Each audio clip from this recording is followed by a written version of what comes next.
So Israel தேசம் ஒரு யுத்தத்தை சந்தித்து வருகிறது. அந்த யுத்தம் தற்காலிகமாக ஒரு சமாதானத்தில் இருக்கு, ஒரு நிறுத்தி வைக்கப்பட்டிருக்கு அப்படிங்கிறத நம்ம பார்த்தா, இன்னைக்கு மத்தியானத்திலிருந்து மறுபடியும் போர் பயங்கர தீவிரமாக துவங்கி இருக்குது. அதுக்காக நம்ம ஜெபம் பண்ணணும். ஸோ உலகத்தில் நடக்கக்கூடிய சம்பவங்கள், முக்கியமாக இஸ்ரேல் நாட்டில் நடக்கிறதும் உலகத்தில் நடக்கிறதையும் நம்ம திரும்பி பார்த்தோம்னா, நம்ம சமாதானமான நாட்களில் வாழ்கிறீங்களா? நம்ம இல்லை. எல்லாம் உலக தலைவர்களே என்னடா பண்ணுறது அப்படிங்கிற ஒரு இக்கட்டான ஒரு சூழ்நிலையில தான் நிற்கிறாங்க. எப்போ இந்த வார் ஒரு முடிவுக்கு வரும், இதோடைய ரிசல்ட் என்ன, யாராவது ஒருத்தர் இந்த வாரை நிறுத்த மாட்டாங்களா, யாராவது தலையிட மாட்டாங்களா, அப்படி ஒரு நெருக்கமான ஒரு இடத்துல தேச தலைவர்கள் இருக்கிறாங்க, தத்தளிக்கிறாங்க. ஒரு பக்கம் திரும்பி பார்க்கும்போது நினச்சி பார்க்க முடியாத நேரத்தில், கண்ணுமிக்கிற நேரத்தில் பார்த்தீங்கன்னா பெரிய பெரிய நிலச்சரிவுகள்லாம் வயநாடு பகுதிகள்லாம் ஒரு நொடி பொழுதுல அத்தனை பேர் அப்படி கண் மூடி த பிளிங்க் ஆஃப் அன் ஐன்னு சொல்லணும், அப்படி கண்ணை மூடி திறக்கிறதுக்குள்ள அவ்வளோ மிகப்பெரிய அழிவு சேதங்கள். ஏற்கனவே நடந்த எர்த்குவேக் ரெண்டும் ஒரு அடுத்தடுத்து ஒரு நிமிஷத்துக்குள்ள அடுத்தடுத்து நடத்த வெனிசுலா தான் திரும்பவும் எர்த்குவேக், மறுபடியும் அங்கே பெரிய ஒரு பாதிப்புன்னு சொல்கிறாங்க. ஸோ உலகம் முழுவதும் பார்த்து அந்த டைஃபூன் புயல் ஒரு பக்கம், அழிவு சீற்றங்கள், இயற்கையில் நம்ம பார்க்கக்கூடிய மிகப்பெரிய மாற்றங்கள், அதெல்லாத்தையும் நம்ம ஒரு சைடு ஆண்டோர் சொன்ன எல்லாத்தையும் நம்ம என்ன செய்கிறோம், இந்த கடைசி நாட்களில் விட்னஸ் பண்ணிட்டு இருக்கிறோம். இன்னொன்று, ஆண்டோர் கொடுத்த அந்த கடைசி நாட்களுக்கான ஒரு மிகப்பெரிய அடையாளம் இஸ்ரவேல் தேசம். ஸோ இதெல்லாம் நடந்து இன்னைக்கு வார் நடக்கும்போது என் மனசுக்குள்ள ஒரு கேள்வி, is Israel coming to an end, அதோடைய எண்டுக்கு வருதா அப்படின்னு பார்த்தா, இந்த நேரத்தில் தான் அவங்களுடைய மேசியாவை ரொம்ப தேடுறாங்க. மேசியா வரமாட்டாரா, மேசியா நம்மளை விடுதலை ஆக்க மாட்டாரா அப்படிங்கிறதெல்லாம் ரொம்ப பயங்கரமாக அவங்க தேடுறாங்க. ஸோ பாருங்க, நம்மளும் யாருக்காக தான் காத்திருக்கோம்? we are also waiting for the Messiah, the Jews are also waiting for the Messiah. ரெண்டு பேர்த்துக்கு என்ன ஒரு வித்தியாசம் தெரியுமா? ரெண்டு பேருமே எதிர்பார்க்கிறவங்க ஒருத்தர் தான், ஏசு கிறிஸ்து தான். ஏசு கிறிஸ்து தான் நமக்காக திருச்சபைக்காக வரப்போறாரு, இஸ்ரவேல் தேசத்துக்காகவும் வரப்போறவர் அவர் தான். நம்மளும் எப்படா வரப்போறாரு அப்படின்னு பார்த்துட்டு இருக்கோம், அவங்களும் பார்த்துட்டு இருக்காங்க. ஆனா ஒன்று என்ன தெரியுமா, நம்ம அவங்களுக்கு கொடுக்க நற்செய்தி, மேசியாவை நீங்க சந்திக்கும் போது நாங்களும் நீங்க எதிர்பார்த்துட்டு இருக்கிற உங்க மேசியா கூட நாங்க வருவோம். கரெக்டா இல்லையா? we will come with your Messiah. நீங்க உங்க மெசாயாவை மட்டும் சந்திக்க போறதில்ல, எங்களையும் நீங்க பார்ப்பீங்க. அதுதான் நம்ம அவங்களுக்கு கொடுக்குற ஒரு நற்செய்தி. ஸோ அதனால ஆண்டவர் எல்லாருடைய கண்களும் திறக்கப்படட்டும் அப்படின்னு நம்ம ஜெபிக்கலாம். ரட்சிக்கப்படாதவர்களுடைய கண்களும் திறக்கப்படணும், யூதர்களுடைய கண்களும் திறக்கப்படணும். ஏன்னா டைம் ரொம்ப ஃபாஸ்ட்டாக போயிட்டுருக்கு. பாருங்க, நான் நேற்றுலேருந்து இது எல்லாத்தையும் ஆர்கனைஸ் பண்ணி டேட்டா எடுத்து போட்டால், இப்போ நான் வரும்போது வார் ஸ்டார்ட் ஆயிடுச்சுன்னு டிக்ளேர் பண்ணிட்டாங்க. ஸோ அது ஒரு முடிவுக்கு வரும்னு பார்த்தோம். அப்போ டோட்டலாக பயங்கரமாக உலகமே மாறிட்டு இருக்கு. அக்டோபர் 7 அப்புறம் இந்த டோட்டல் வேர்ல்ட் ஹஸ் சேஞ்ச்டு, இந்த வார் வந்ததுக்கப்புறம் இல்லையா? இந்த காரியத்துக்காக நம்ம ஜெபிக்கலாம். இந்த ப்ரெசன்டேஷனுக்கு நேராக நம்ம கடந்து போகலாம். முக்கியமாக முதல்ல நம்ம இப்போ பார்க்க போகிறது என்ன அப்படின்னா, தீர்க்க தரிசனங்கள் வேகமாய் நிறைவேறுகிறத நம்ம பார்க்குறோம்.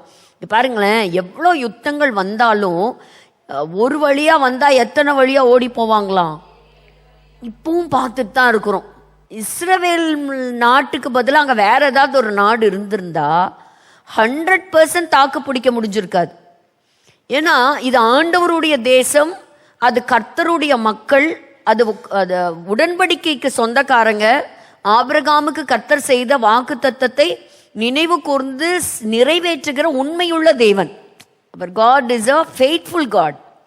அப்போ பாருங்க, இப்போ இப்படியெல்லாம் வேதத்தில் இந்த ப்ராஃபஸியெல்லாம் இதெல்லாம் பழைய தீர்க்க தரிசனம் அப்படின்னா, ஆண்டவர் அவங்களுக்கு கொடுத்த அந்த காவனண்டெல்லாம் பாதியில் இல்லை உங்களை விட்டுட்டு நான் போறேன்னு சொன்னால் சபைக்கு என்ன நம்பிக்கை கிடைச்சிருக்கும்? நான் எதை வச்சு ஆண்டவரை நம்புறது? நான் ஜீசஸை இன்னும் பார்க்கல. நிறைய பேர் பார்த்ததா சொல்றாங்க, நான் பார்க்கல. ஆனால் இந்த வசனத்தின் வழியாக நான் அனுதினமும் அவரை நான் சந்திக்கிறேன். இந்த வசனத்தின் வழியாக அவர் என்னோட பேசுறாரு. இந்த வார்த்தைகளை நான் விசுவாசிக்கிறேன். நான் ஆராதிக்கிற என் ராஜா சீக்கிரம் வரார். அதுதான் என்னுடைய ஒரு விசுவாசம். அப்போ இதெல்லாம் இன்னும் துல்லியமா என் விசுவாசத்தை, உங்க விசுவாசத்தை இன்னும் அதிகம் ஸ்ட்ரென்தன் பண்றது, இன்னும் நம்மளை உறுதியா ஆண்டவருக்குள்ள இருக்க வைக்கிறது எதுனா, ஆண்டவர் ஏற்கனவே கொடுத்த வாக்கு தத்தங்களை அந்த தேசத்துல நிறைவேற்றுறார் அப்படிங்கிறத நான் கண்கூட பாக்குறது தான். அப்போ அங்க நிறைவேற்றுகிற அதே தேவனை தான் நான் ஆராதிக்கிறேன் இல்லையா? அப்போ ஆண்டவர் சபைக்கு சொன்னதும் நிறைவேறும். அதனால இந்த கடைசி காலங்கள்ல யார் எதை ஃபோக்கஸ் பண்றோமோ இல்லையோ, இந்த டேட்டாலாம் கலெக்ட் பண்ணும்போது எனக்கு மனசுல தோன்ற ஒரே காரியம், இன்னும் எத்தனை நாட்கள் இருக்கும்னு தெரியலையே, இனி அடுத்தடுத்து இந்த உலகம் இவ்வளோ வேகமாக மாறுது, பல விஷயங்களை நம்ம மைண்டுக்குள்ளே கொண்டு வரோம், யோசிக்கிறோம், பல காரியத்தை குறித்து கவலைப்படுறோம், எதிர்காலத்துக்கு குறித்து பிளான் பண்ணுறோம். பட் இதெல்லாம் இப்போ நம்ம பார்க்குற நிறைய விஷயங்கள் மாதிரி தான். ஒரு பிளிங்க் ஆஃப் அன் ஐ பல விஷயங்கள் மாறிடும். அதனால நம்ம என்ன பண்ணலாம், மேலானவைகளை நம்ம நாடி அங்கே பொக்கிஷங்களை சேர்த்தி வைக்கணும். ஸோ அதனால எத்தனை யுத்தங்கள் வந்தாலும் இது வரைக்கும் அவங்க சர்வைவ் ஆகிறது it is by the grace of God. பாருங்க, இது என்ன அப்படின்னா, இப்போ 40 நாட்கள் அவங்களுடைய யுத்தம், திரும்ப 60 நாட்கள் ஒரு பதட்டமான நெகோசியேஷன் நடந்துக்கிட்டே இருக்கு. யாருக்கு? ஈரானுக்கும் அமெரிக்காக்கும். 3 காரியம். ஒரு காரியம் என்ன அப்படின்னு கேட்டிங்கன்னா, அமெரிக்கா சொல்றது, நீ அணு ஆயுதம் வச்சுக்க கூடாது, you can not have nuclear weapon. அதுக்கு எத்தனை பேர் ஆதரவு தெரிவிக்கிறீங்க? வச்சுட்டு போட்டுன்னு சொல்றீங்களா? இல்லை. ஸோ அவங்களுக்கு வைக்கிறதுக்கு அனுமதி கொடுக்கக்கூடாது. ஏன்னா அவங்களுடைய பர்பஸ் வேற, நல்ல எண்ணங்கள் இல்லை. இப்போ பார்த்தீங்கன்னா, அது கொஞ்ச நேரத்தில் உங்களுக்கு ஒரு சில வீடியோ போடுறேன், அப்போ உங்களுக்கு தெரியும். ஸோ அவங்க ஒரு சில காரணத்துக்காக அந்த அணு ஆயுதங்களை வச்சுக்கணும்னு நினைக்கிறாங்க. அதை அமெரிக்கா கைவிடணும்னு சொல்லுது. 2வது, இந்த ஒரு நேரோ இடத்த, அதாவது அந்த கடலோரத்தில் அமைக்கப்பட்ட இந்த தேசங்கள்லாம் எல்லாருமே சமுத்திரத்தை எனக்கு சொந்தமாக்கிட்ட என்ன பண்றது?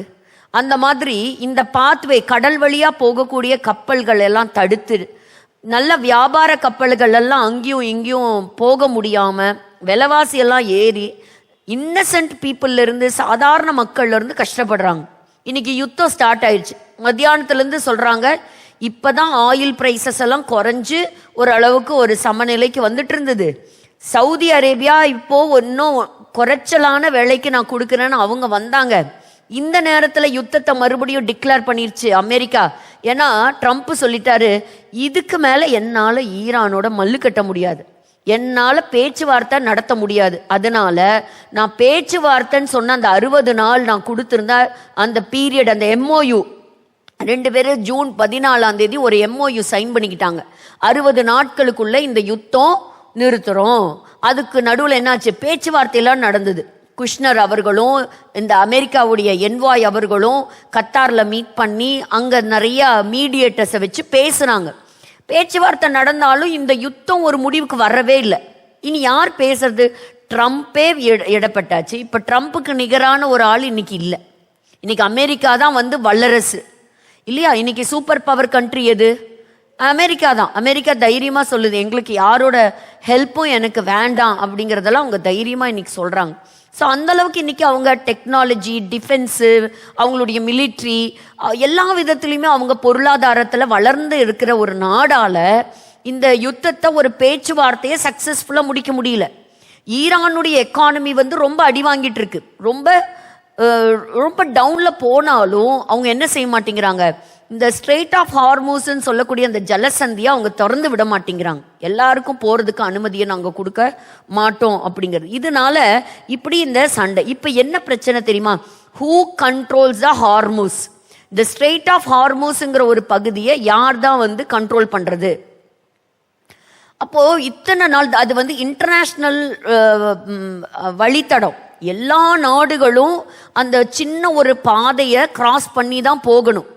ஏன்னு கேட்டிங்கன்னா, அங்கே இருக்கக்கூடிய அந்த மிகப்பெரிய பெர்ஷியன் கல்ஃப்ல இருந்து அரேபியன் சி கனெக்ட் பண்ணக்கூடியது through the gulf of Oman. So அங்கே தான் அது கனெக்ட் ஆகுது. அந்த கனெக்ட் ஆகக்கூடிய ஒரு முக்கியமான பகுதி என்ன பண்ணுது? ஈரான் சொல்லுது, எங்க எல்லைக்குள்ள இருக்கிறதுனால, அந்த டெரிட்டரியை ஒட்டி இருக்கிறதுனால நான் தான் கண்ட்ரோல் பண்ணுவேன். இவ்வளோ நாள் உலகம் முழுவதும் இருக்கக்கூடிய எல்லா வியாபார கப்பல்களும் இலவசமா அந்த பாதைகள்ல போகலாம். இப்போ ஒருத்தர் இப்ப இந்த தெஹ்ரான் என்ன சொல்லுது, ஈரான் என்ன சொல்லுது, இங்க பாரு அந்த கடல் வழியை பயன்படுத்தும் போது பல சமயத்துல ஆயில கொட்டிடுறாங்க, நிறைய டிராபிக் எல்லாம் ஏற்படுது, இந்த கப்பலுடைய போக்குவரத்து எல்லாத்தையும் நாங்க சீரமைத்து நாங்க நடத்தணும் அப்படின்னா எங்களுக்கு ரொம்ப செலவாகுது, அதனால நாங்க என்ன பண்ண போறோம், சில சர்வீஸ் சார்ஜஸ் வாங்க போறோம். ஏதோ சர்வீஸ் சார்ஜஸ்னா ஏதோ 1000-2000 கட்டுற மாதிரி இல்லை, டாலர் கணக்குல என்ன செய்யறாங்க, ஒவ்வொரு நாடும் பணம் கட்டிட்டு தான் அவங்க போகணும். அதுல எங்களுக்கு ஆதரவா இருக்கக்கூடிய நாடுகளுக்கு நாங்க என்ன செய்யறோம், சில சலுகைகள்லாம் நாங்க கொடுப்போம். அந்த நாடுகள் அந்த கொஞ்சம் பணத்தை கட்டிட்டு அவங்க போலாம், ஆனா மற்ற நாடுகளுக்கு நாங்க வழி விட்டா விடுவோம், இல்லைன்னா பெரிய தொகையை கூட நாங்க கலெக்ட் பண்ணுவோம். இப்ப என்ன பண்ணிருச்சுன்னா, இப்ப ஐஆர்ஜிசி ஒரே ஒரு பாதையை மட்டும் திறந்து விட்டுட்டு அந்த ஒரு பாதையில தான் நீங்க யூஸ் பண்ணலான்னு சொல்லிச்சு. அந்த பாதையில தான் எல்லா கப்பல்களும் போகணும், வேற பாதையை நீங்க எடுத்தீங்கன்னா ஆபத்து இருக்கும், நாங்க தாக்குதல் நடத்துவோம், அப்புறம் நீங்க எங்களை கேட்கக்கூடாது.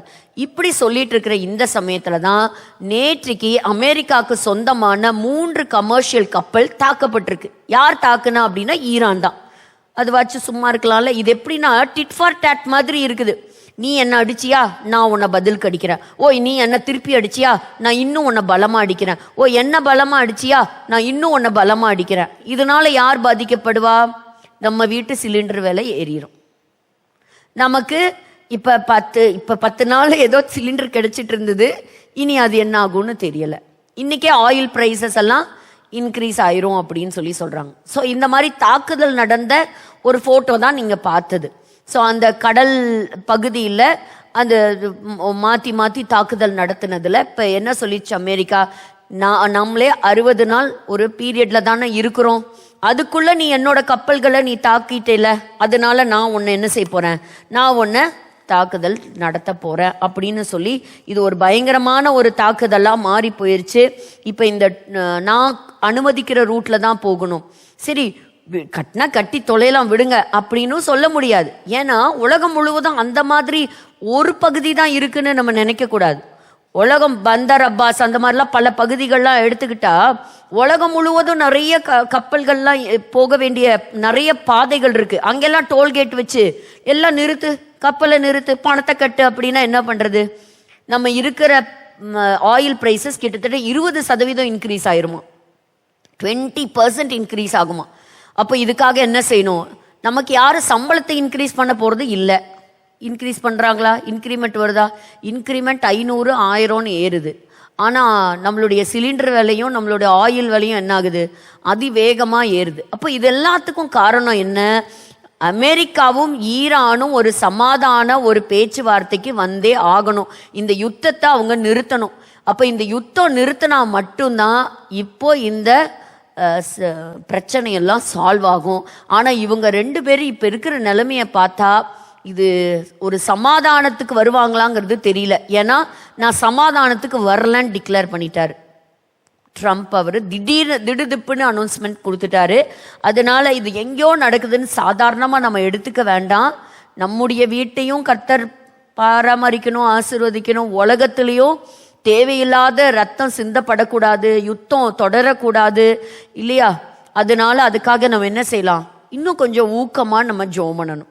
இதெல்லாம் கடைசி நாட்களுக்கு ஆண்டவர் நடக்கும்னு ஆண்டவர் சொன்னதுதான். ஆனா ஜெபிக்கிற இடத்துல நம்மளை வச்சிருக்கிறாரா இல்லையா? ஓ ஏசப்பா நீங்க அன்னைக்கே சொல்லிட்டீங்க மத்தேயு 24, அதனால அதுபடி நடக்குது.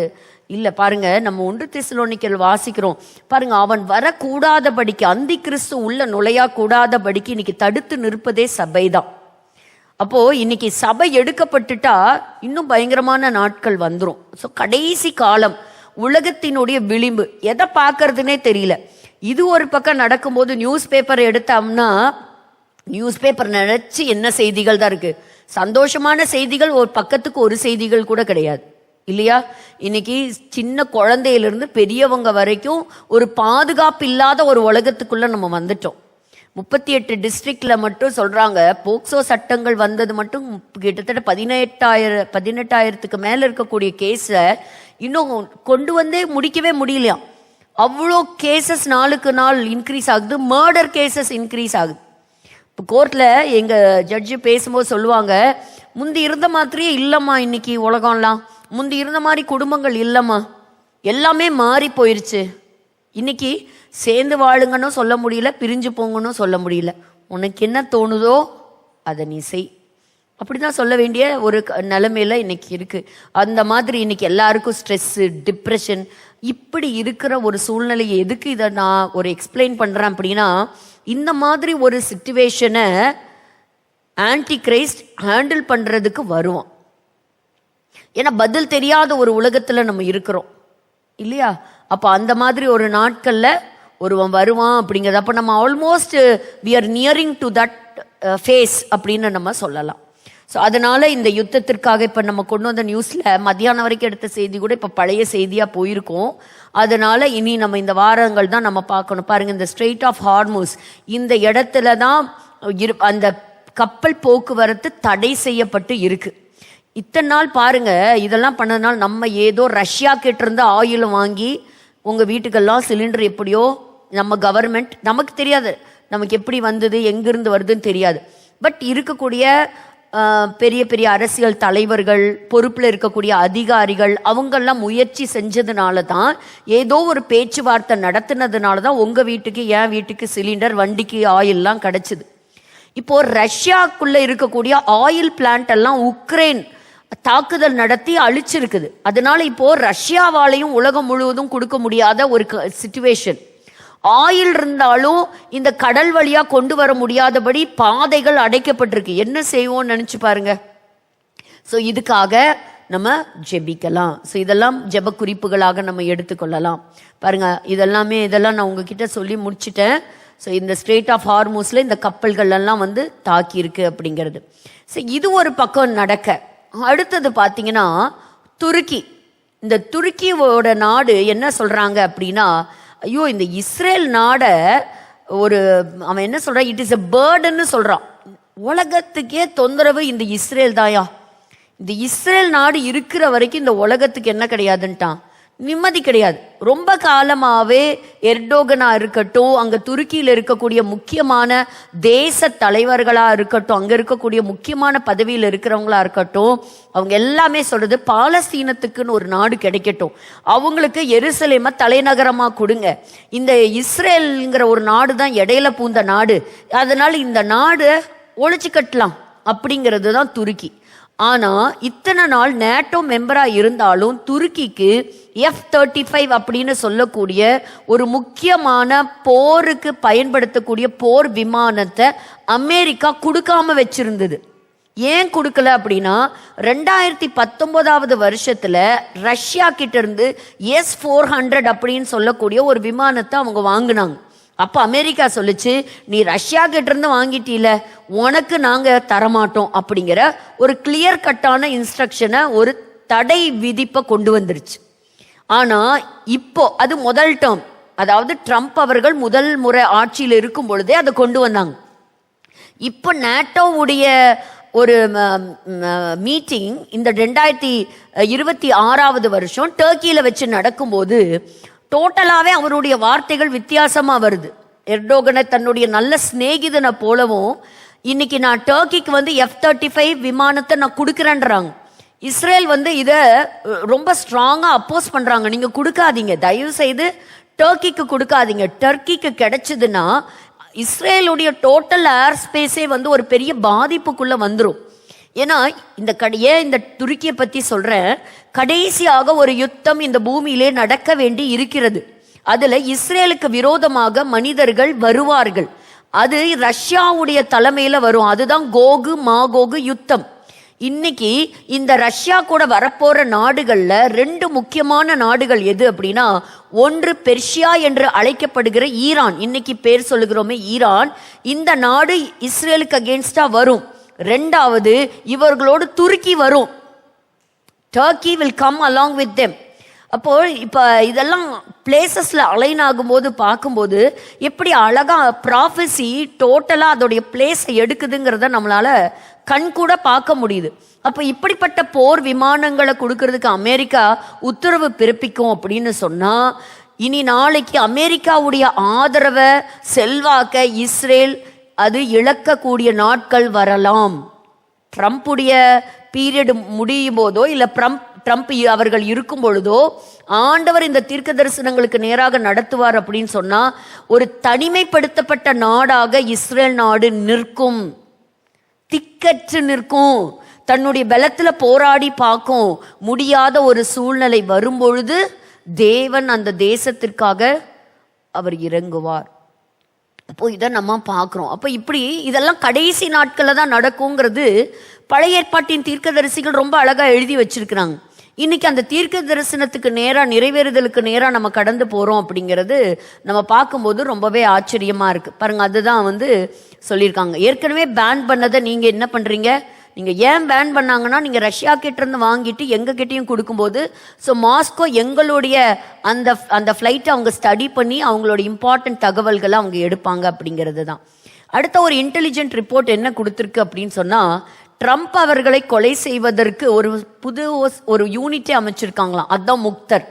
ஸோ அது என்னது, அங்கே இருக்கக்கூடிய they are planning to assassinate president Trump அவர்களுடைய உயிர் பாதுகாப்புக்காக நீங்கள் எல்லாம் ஜெபிக்கணும். ஏன்னா இன்னைக்கு அதில் நம்ம பார்க்கும்போது ஏராளமான மக்கள் அதில் கோஷமிடுறாங்க.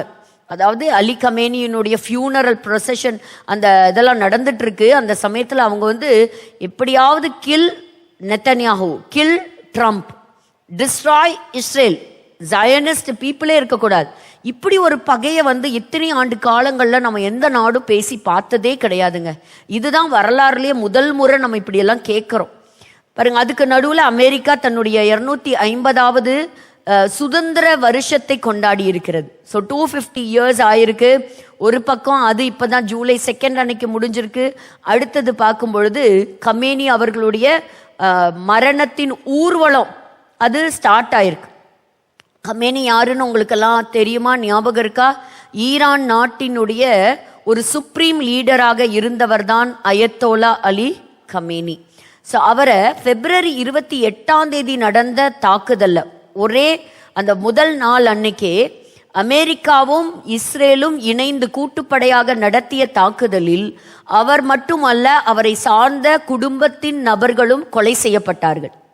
அலி கமேனி தான் டோட்டல் கண்ட்ரோல், ஈரானுடைய கண்ட்ரோல் அவர் கையில் தான் இருந்தது. அது மட்டும் இல்லை, அவருடைய குடும்பத்தில் 14 மாதம் நிரம்பின ஒரு குழந்தையும் அந்த தாக்குதல்ல இறந்து போச்சு. பூமிக்கு அடியில் எத்தனையோ ஆழத்துக்கு அடியில் இருந்த அவர்களை கரெக்டாக குறிவைத்து இன்டெலிஜென்ஸ் டேட்டாவை கேப்சர் பண்ணி என்ன பண்ணாங்கன்னா கம்ப்ளீட்டாக கொன்று போட்டார்கள்.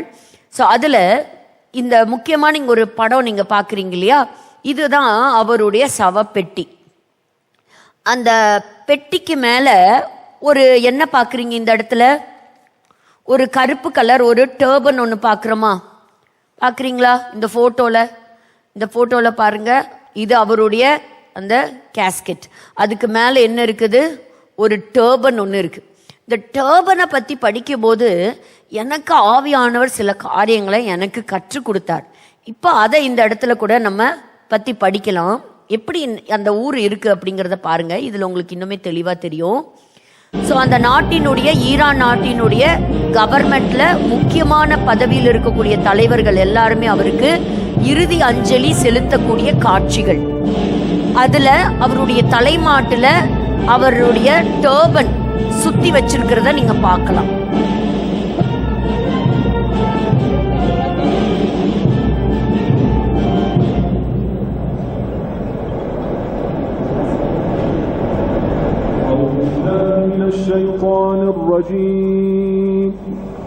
இவ்வளோ நாள் வெளிவராத மறைந்து இருந்த ஈரான் நாட்டில் இருந்த சில முக்கிய தலைவர்கள் இப்போ 60 நாட்கள் சமாதானமான நாட்கள் அப்படின்னு சொன்னதுனால யுத்தம், அமெரிக்காவும் சரி இஸ்ரேலும் சரி தாக்குதல் நடத்த மாட்டாங்க அப்படிங்கிறதுனால ஹமாஸுடைய படைத்தலைவர்கள், ஹெஸ்பலாவுடைய தலைவர்கள் அவங்க எல்லாம் என்ன பண்ணியிருக்காங்கன்னா எல்லாருமே இதில் அவங்களுடைய முகத்தை காட்டியிருக்கிறாங்க. எல்லாருமே they have come to pay their last respects. இது மட்டும் இல்லை, 30 நாடுகளுக்கு அழைப்பு விடுக்கப்பட்டு 30 நாடுகள்ல இருந்து பல தலைவர்கள் இறுதி அஞ்சலி செலுத்தி கொண்டே இருக்கிறாங்க. ஜூலை 9 தான் அவங்களுடைய கடைசி அவங்களுடைய ஃபியூனரல் நடக்க போகுது. ஸோ பார்வையாளர்களுக்காக அதை வைத்திருக்கிறாங்க. ஸோ எல்லாருமே பல நாடுகள்லேருந்து வந்திருக்காங்க, இன்க்ளூடிங் இந்தியாவிலேருந்தும் பீகாரில் இருக்கிற கவர்னர் மற்றும் ஒரு சிலர் அவங்களோடு கூட அவங்க போயிருக்கிறாங்க அலி கமேனி அவர்களுக்கு அவங்களுடைய லாஸ்ட் ரெஸ்பெக்ட்ஸ் அவங்க செலுத்துவதற்கு. பாருங்க, இதை கொஞ்சம் இந்த ஆடியோவோட நம்ம கேட்கலாம், இது கொஞ்சம் கிளியராக கேளுங்க. அதுக்கப்புறம் நம்ம இந்த டர்பன் பற்றி நம்ம பார்க்க போகிறோம்.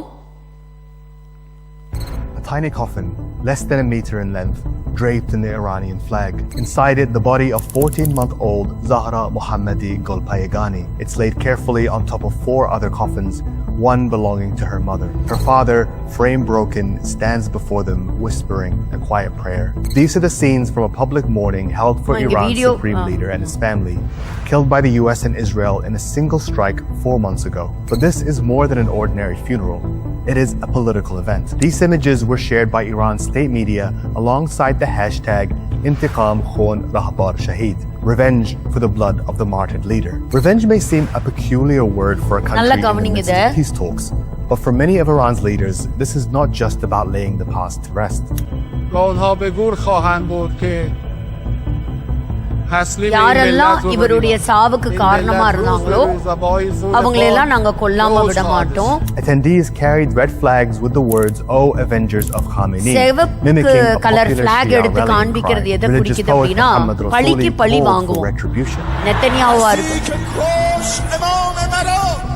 எங்க லீடரை யார் கொலை செய்தாங்களோ அவங்கள நாங்க கண்டிப்பா கொல்லாம விட மாட்டோம். இதெல்லாம் நேற்றுக்கு நடக்குது. It is a war of words waged by both sides. And we knocked the hell out of Iran. They're dying to settle.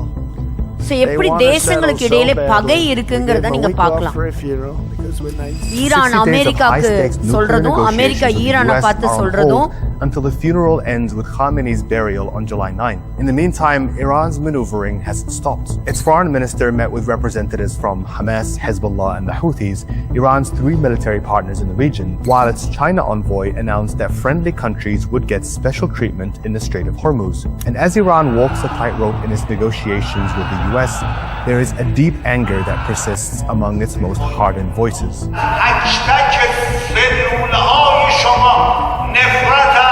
ஒவ்வொருவருடைய ஈரான் நாட்டில் இருக்கிற ஒவ்வொருவருடைய உடம்புல இருக்கக்கூடிய ஒவ்வொரு அணுவும் சொல்லணுமா, அமெரிக்காவுக்கு மரணம், இஸ்ரேலுக்கு மரணம். இது ஒரு சாதாரண ஸ்லோகன் இல்ல, இது உங்களுக்குள்ள இருந்து வெளியே வரணும். அவங்க அழிவை நம்ம பார்க்கணும். இந்த மாதிரி இதுக்கு முன்னாடி நம்ம கேள்விப்பட்டிருக்கோமா, பாடத்துல படிச்சிருக்கோமா? இல்ல. ஆனா இன்னைக்கு ஒரு நாடு எப்படி இன்னொரு நாட்டுக்கு விரோதமா ஒரு டைரக்டா பாருங்க, ட்ரம்ப் அவர்களுக்கு ஃபேஸ்ல எப்படி கற்களை தூக்கி வீசி அவருடைய ஃபியூனரல் நடக்கிற அந்த இதுல எல்லாரும் அவங்களுடைய வெறுப்பையும் கசப்பையும் அவங்க தெரிவிக்கிறாங்கிறத பாருங்க. ஸோ இந்த மாதிரி ஏராளமான வீடியோஸை நீங்க பார்க்கலாம். இதெல்லாமே எதை குறிக்குது? பயங்கரமான ஒரு பகையை குறிக்குது. சரி, இந்த பகைக்கு நடுவில் ஸோ நம்மளுடைய ஊரில் வந்த ஒரு நியூஸ் பேப்பருடைய கட்டிங், அதை நான் படிக்கிறேன். அதுக்கப்புறம் வேதத்திலேருந்து ஒரு சில காரியங்களை நம்ம கற்றுக்கொள்ள போகிறோம். பாருங்க, கமேனியின் சவப்பெட்டியின் மீது கருப்பு நிற தலைப்பாகை வைக்கப்பட்டிருந்தது. அவர் ஷியா பிரிவின் தலைவர் என்பதால் அவரை நபிகள் நாயகத்தின் நேரடி வாரிசு என்பதை அடையாளப்படுத்தும் விதமாக இந்த தலைப்பாகை வைக்கப்பட்டிருந்தது. அப்போ எனக்கு இந்த ஸ்டேட்மெண்ட் கொஞ்சம் சிந்திக்க வச்சுது நியூஸ் படிக்கும்போது. அப்போ இதுல இந்த வார்த்தை திரும்ப திரும்ப படித்தேன். அப்போ ஷியா பிரிவினுடைய தலைவராக கருதப்படுகிறவர் இந்த அலி கமேனி. அப்போ ஏன் அவருடைய சவப்பெட்டிக்கு மேல அவருக்கு மட்டும் அந்த கருப்பு நிற அந்த டர்பன் தலைப்பாக அவங்க வச்சிருந்தாங்க அப்படின்னு சொன்னா, அப்ப அது எதை குறிக்குதான்? அது அவர் நேரடி நபிகள் நாயகத்தினுடைய நேரடி வாரிசு என்பதை அடையாளப்படுத்துகிறது. He is the direct descendant of the prophet. அப்போ இதை பார்க்கும்போது இதை கேட்கும்போது உங்களுக்கு என்ன ஞாபகம் வருது? இதை கேட்கும்போது எனக்கு ஒன்று ஞாபகம் வந்தது டக்குன்னு. இப்போ கொஞ்ச நேரம் இந்த பிபிடி வேண்டாம், இப்போ நம்ம வேகமாக இது படிக்கலாம். உங்களுக்கு ஏதாவது ஞாபகம் வருதா? சரி, இப்போ யோவான் 20ஆம் அதிகாரத்தை எடுத்துக்கங்க. யோவான் 20ஆம் அதிகாரம். இயேசு கிறிஸ்து மரித்து 3ஆவது நாள் உயிர்த்தெழுந்த பிறகு நடக்கிற ஒரு சம்பவத்தை பார்க்கலாம். முதல் வசனத்திலிருந்து வாசிக்கும் போது, வாரத்தினுடைய முதல் நாள் காலையில சில பெண்கள் இயேசு கிறிஸ்துவினுடைய சரீரத்துக்கு பரிமள தைலங்கள் எல்லாம் வாசனை உள்ளதை எடுத்துக்கிட்டு என்ன செய்கிறாங்க, இயேசுவுடைய கல்லறைக்கு போனாங்களா? ஆமாம், போனாங்க. அப்போ பாருங்க, அங்கே போய் இயேசுவை பார்த்தாங்களா? அவங்க போகும்போது it was an empty tomb. அந்த கல் புரட்டப்பட்டு இருந்தது. அங்கே இயேசுவுடைய சரீரம் காணும். பாருங்க, அப்போ அந்த உடனே அவ ஓடி போய் யாரை கூப்பிடுறா? சீமோன் பேதுரு கிட்டையும் யோவான் கிட்டையும் இந்த விஷயத்தை அவ சொல்றா. இயேசுவை வைத்திருந்த அந்த கல்லறையுடைய கல் புரட்டப்பட்டிருக்கு, இயேசுவுடைய சரீரம் அங்க இல்லை. அவரை வச்ச இடம் எங்களுக்கு ஒருவேளை தெரியாம இருக்கலாம், மாறி போயிருக்கலாம். அப்ப பேதுருவும் யோவானும் இந்த நியூஸை கேட்ட உடனே 2 பேரும் வேகமா ஓடுறாங்க. 2 பேரும் வேகமா ஓடினாங்க. 2 பேர்த்துல யாரு வேகமா ஓடினது? பேதுருவை பார்க்கிலும் மற்ற சீஷன் துரிதமாய் ஓடி முந்தி கல்லறையின் இடத்தில் வந்தான், குனிந்து பார்த்தான். 5வது வசனத்திலிருந்து இப்ப வாசிக்கலாமா? அதற்குள்ளே குனிந்து பார்த்து சீலைகள் கிடைக்கிறதை கண்டான், ஆனாலும் அவன் உள்ளே போகவில்லை. சீமோன் பேதுரு அவனுக்கு பின்னே வந்து கல்லறைக்குள்ளே பிரவேசித்து சீலைகள் கிடக்கிறதையும் அவருடைய தலையில் சுற்றி இருந்த சீலை மற்ற சீலைகளுடனே வைத்திராமல் தனியே ஒரு இடத்திலே சுருட்டி வைத்திருக்கிறதையும் கண்டான். அப்ப ஆண்டவர் ஒரு இடத்துல ஒரு விஷயத்த சொன்னார்னா, இங்க வந்து அலி கமேனியா என்னன்னு சொல்றாங்க? He is a direct son, அப்படி எடுத்துக்கலாம். டிசெண்டன்ட் ஆஃப் யாருங்க? ப்ராஃபெட் முகமது. இப்போ அங்க எத்தனை இருந்தது? இவருடைய சவப்பெட்டியின் மேல எத்தனை துணி இருந்தது? ஒரு துணி தான் இருந்தது. ஆனா இயேசுவினுடைய கல்லறைக்குள்ள எத்தனை இருந்தது? 2 இருக்குது. 2 சீலைகள் இருக்கு. சீலைகள் கிடக்கிறதையும் அவருடைய தலையில் சுற்றி இருந்த சீலை மற்ற சீலைகளுடனே வைத்திராமல் தனியே ஒரு இடத்தில் சுருட்டி வைத்திருக்கிறதையும் கண்டான். அப்ப இந்த வசனம் எனக்கு உடனே ஞாபகத்துக்கு வந்தது. இதே மாதிரி தானே இயேசு கிறிஸ்துவுக்கு தலையில வைக்கப்படுற அந்த டர்பன், ஸோ அந்த கிளாத் என்ன பண்ணியிருக்கு? பைபிள் சொல்லுது தனியாக சுருட்டி வைக்கப்பட்டிருந்தது. மற்ற அந்த உடம்புல சுற்றி இருந்த அந்த சீலைகள் தனியா அந்த இடத்துல அங்க மடிச்சு வச்சிருந்தது அப்படிங்கிறத நம்ம பார்க்குறோம். ஸோ ரெண்டையும் நம்ம பார்க்குறோம். அப்போ டோட்டலா இப்போ இதோடைய அர்த்தத்தை மட்டும் நான் உங்களுக்கு சொல்றேன். அப்போ இந்த ட்ரெடிஷன், யூதர்களுடைய இந்த ட்ரெடிஷனை வாசிக்கும் போது இந்த 2 விதமான பாகங்கள், ஒன்று உடம்புல சுத்தி இருக்கக்கூடிய சீலைகள். இதுக்கு முன்னாடி இயேசு கிறிஸ்து மரித்தோரை உயிரோடு எழுப்பி இருக்கிறாரா? அதுல ரொம்ப பிரபலமான நபர் யாருங்க? லாசருவே வெளியே வா அப்படின்னு ஆண்டவர் கூப்பிட்ட உடனே அவர் எப்படி வந்தாரு? அப்ப ஆண்டவர் என்ன இன்ஸ்ட்ரக்ஷன் கொடுத்தாங்க? நீ கழட்டுப்பா உன் சேலைய அப்படின்னு சொன்னாரா? என்ன சொன்னாரு? உன்னை சுற்றி இருக்கிற சீலைகளை நீ அவிழ்க்கிறதுக்கு உனக்கு ஒருத்தருடைய உதவி தேவை. அப்போ இயேசு கிறிஸ்துடைய சரீரத்தை ஒருவேளை யாராவது திருடிட்டு போயிருக்கிறாங்கன்னு வச்சிருக்கலாம். அங்க உட்கார்ந்து அவசரமா சீலைகள் எல்லாம் என்ன பண்ணிருக்க மாட்டாங்க, வேகமா அதை கலட்டி அதை எடுத்து ஒரு இடத்துல ஒரு ஓரமா வச்சுட்டு போயிருக்க வாய்ப்புகளே கிடையாது. திருடன் வந்தா அப்படியே தான் தூக்கிட்டு போயிருப்பான். ஏன்னா அவங்களுடைய ரேப்பிங் மெத்தடே ரொம்ப டிஃப்ரெண்டான ரேப்பிங் மெத்தட். ஒரு தடவை நம்ம பொற்கலசம்ல படிச்சிருக்கோம்னு நினைக்கிறேன். 2 டிஃப்ரெண்ட் டைப் ஆஃப் ரேப்பிங். ஒரு எப்படி அவங்க மரித்த பிறகு அதோடைய அர்த்தம் என்ன, அதாவது ஃபுல்லாக அதை பர்ஃப்யூம் போட்டு அதை ரேப் பண்ணி அந்த மாதிரி பலவிதமான ரேப்பிங் இருக்கும். ஸோ அவ்வளோ ரேப்பிங்கை திருடன் உட்காந்து என்ன பண்ணியிருக்க மாட்டான். அவங்க சொல்கிற மாதிரி ராத்திரியோட ராத்திரியாக களவா எடுத்துட்டு போயிட்டாங்க அப்படின்லாம் இந்த இடத்துல குற்றச்சாட்டுகளை சீஷர்கள் மேலே வைக்கிறாங்க. ஸோ இயேசு கிறிஸ்துவுடைய சரீரம் திருடப்படவில்லை என்பதற்கு அந்த சீலைகள் ஒரு சாட்சி. ஆமாவா? ஆமாம். அப்போ அடுத்தது, இப்போ இந்த சீலைகள் எதை குறிக்குது? அதுக்கப்புறம் நான் கொஞ்சம் ஏற்கனவே இந்த உடம்புல சுற்றி இருக்கிற சீலைகள் பற்றி நீங்கள் ஏற்கனவே கேட்டிருக்கலாம். அதை நான் உங்களுக்கு ஞாபகப்படுத்துறேன். இதுல ஒரு காரியம் என்ன அப்படின்னா, the master and the servant, அதாவது அங்க இருக்கக்கூடிய எஜமான் மற்றும் வேலைக்காரன். அதுல எப்படியா, எஜமான் சாப்பிட்ட பிறகு அவர் போட்டிருக்கிற அந்த துணியை அப்படியே தூக்கி மடிக்காம இப்படி வச்சுட்டு போயிட்டாருன்னா, நான் சாப்பிட்டு முடிச்சிட்டேன், இனி திரும்பி வரமாட்டேன்னு சொல்லி அர்த்தம். ஆனா அதுவே அவர் சாப்பிட்டுட்டு அந்த கிளாத்தை எடுத்து நீட்டா மடிச்சு வச்சிருக்கிறத பார்த்தா என்ன அர்த்தம்? நான் இன்னும் சாப்பிட்டு முடிக்கல, இதை நான் கண்டினியூ பண்ணுவேங்கிறது அர்த்தம். இயேசு கிறிஸ்துவினுடைய சீலைகள் என்ன அப்படின்னா, அது மடித்து வைக்கப்பட்டிருந்தது. அதாவது நான் மறுபடியும் வருகிறேன் என்கின்ற ஒரு முக்கியமான செய்தி அந்த கல்லறைக்குள்ள இருந்தது. So Jesus is coming again. அவர் திரும்ப வராரா? அவர் பாருங்க, so he says I am coming back again. அதுதான் நமக்கு இருக்கக்கூடிய ஒரு இது. அதே போல பாருங்க, இதை ஒரு அமைதலான விதத்தில் ஆண்டவர் இந்த விஷயத்தை எல்லாருக்கும் கம்யூனிகேட் பண்ணிட்டார். இன்னும் என்னுடைய வேலை முடியல, இன்னும் என் வேலை முடியல, நான் மறுபடியும் வருகிறேன். அப்ப எப்படி வரப்போறேன்? ராஜாதி ராஜாவாய் இந்த உலகத்தை நியாயம் தீர்க்கிற எஜமானனாய் தேவகுமாரனாய் அவர் வருகிறார் அப்படிங்கிறது அவருடைய ரிட்டர்ன் அந்த இடத்துல சொன்னார்.